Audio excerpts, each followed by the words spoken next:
side into the end zone. Oh, Fitz caught it! Touchdown Cardinals! An absolutely perfect throw with two Colts all over Fitz. Fitz caught it and breaks the tackle. He got it. One-handed catch by Fitz. Is caught. Fitzgerald leads.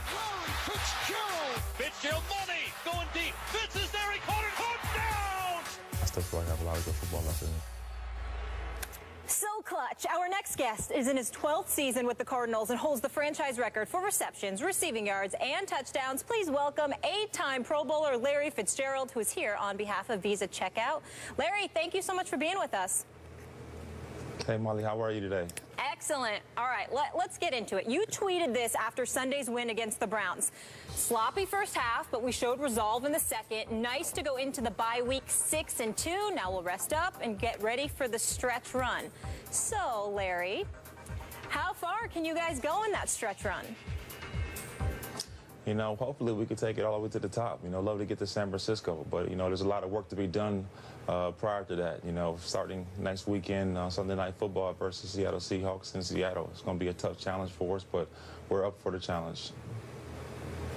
Larry, I'm wondering what this year is like for you personally. Over the last 3 years, you didn't have a 1,000-yard season when you had at least a 1,000-yard season the previous 5. And already, after 784 yards receiving last year, halfway mark, you're already at 706. You seem to be having, you know, some sort of a resurrection.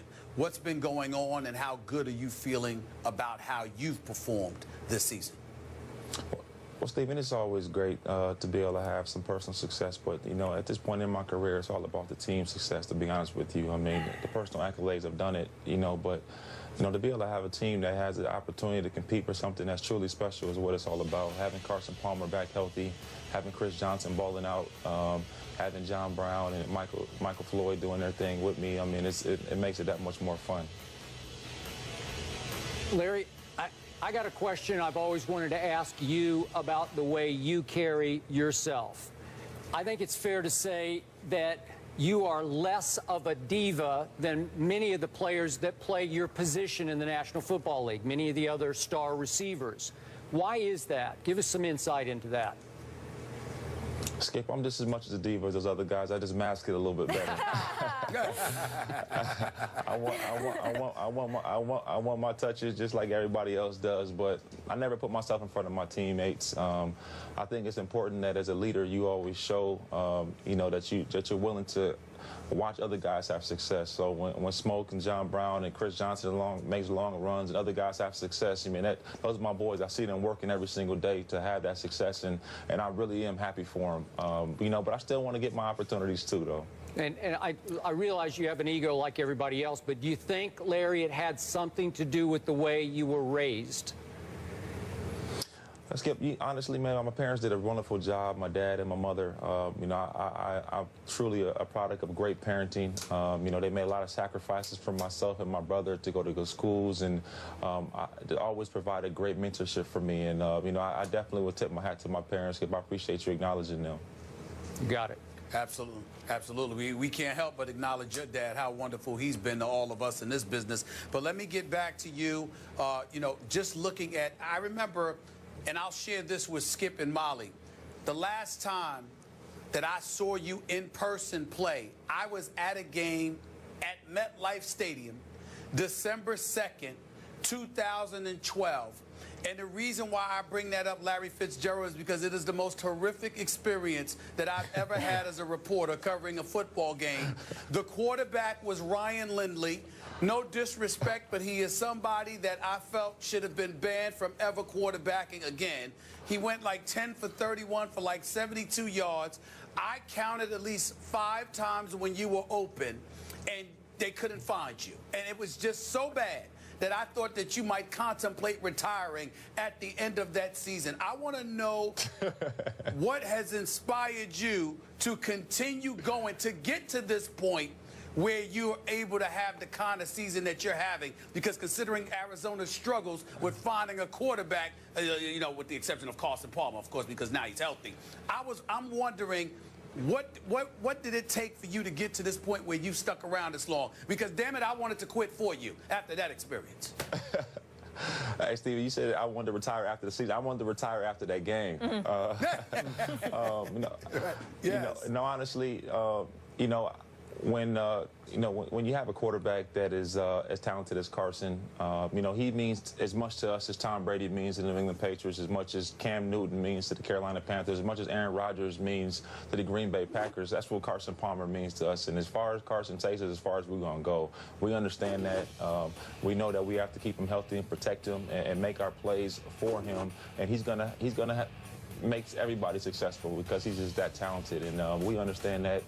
We know that we have to play good football down the stretch, but in terms of my mentality, you never can have that defeatist mentality. No matter if it's good, bad, or indifferent, you understand that you have an ability. You have to believe in your ability on the good days and the bad days. That's what confidence is all about. So why, in your eyes, as his favorite receiver, is Carson Palmer so good? Explain to us, give us insight into what makes him as good as you believe he is. Well, Skip, most guys, when they get injured after the season, they go on IR. You don't really see them too much. They go rehab in San Diego or Dallas or Miami or whatever they go rehab. Carson Palmer rehabbed in Arizona at our facility every single day. So when we were going through our game plan, Carson was there. When we were watching tape, Carson was there. He was involved in every single day-to-day operation. Only thing he did not do was go out into the practice field. But from a mental standpoint, he was with us. And I think that really helped, him in terms of really understanding what Coach Arians was expecting of him. And it really just made everybody just love him that much more because he didn't have to be there. He didn't have to be watching tape and doing the things he was doing, but he was dedicated to us and wanted the best for us, even though he couldn't be on the field with us. So when we got back together in the offseason, everybody was on the same page.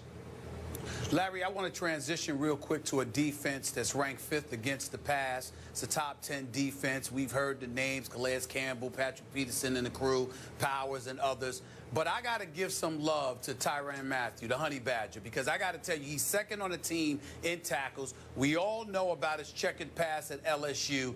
There seems to have been like I don't know what to call it, but boy, does this kid deserve a lot of credit. He's always around the football. We knew that coming out of LSU. He can really play the game, but it seems to me like he's really grown up, to piggyback off of Skip, on the field as well as off the field. I want you to talk about him for a quick second and talk about the impact yourself, Bruce Arians, the whole Cardinals organization has had, because I think this kid is really special and we need to take a moment to give him some love. Well, Stephen, I think a lot of times this happens is when people evaluate guys, they say, oh, he did this, he made a mistake. How many people do you know that have never made a mistake before? There's nobody out there. Tyrann's one of the most special individuals you'll ever be around. His dedication and attitude is infectious among our locker room. He's a young guy, but he is definitely one of our true leaders in our team. We love his passion, we love his energy, we love his charisma, everything he brings to this ball club. He leaves it out on the field every single day. And, having him be a part of our team only makes us that more special because he's so dynamic. He can play corner, he can play nickel, he can play safety. He's one of our best blitzers, one of our best open field tacklers. He's so talented and what he can do for our ball club, and everybody recognizes that in his ability, and we're going to go far because of his ability. It's good to see him doing it not just in college, but at the NFL as well. Larry, thank you so much for the time on your bye week. Congrats on your personal success, the team's success, and good luck down the stretch. We'll be watching. Thank you very much. You guys have a great day. All right, up next, Johnny Manziel will start tonight when the Browns face the undefeated Bengals in Cincinnati. We'll tell you what we expect from Johnny. That's next. Ryan Clark will join that conversation. Stay here.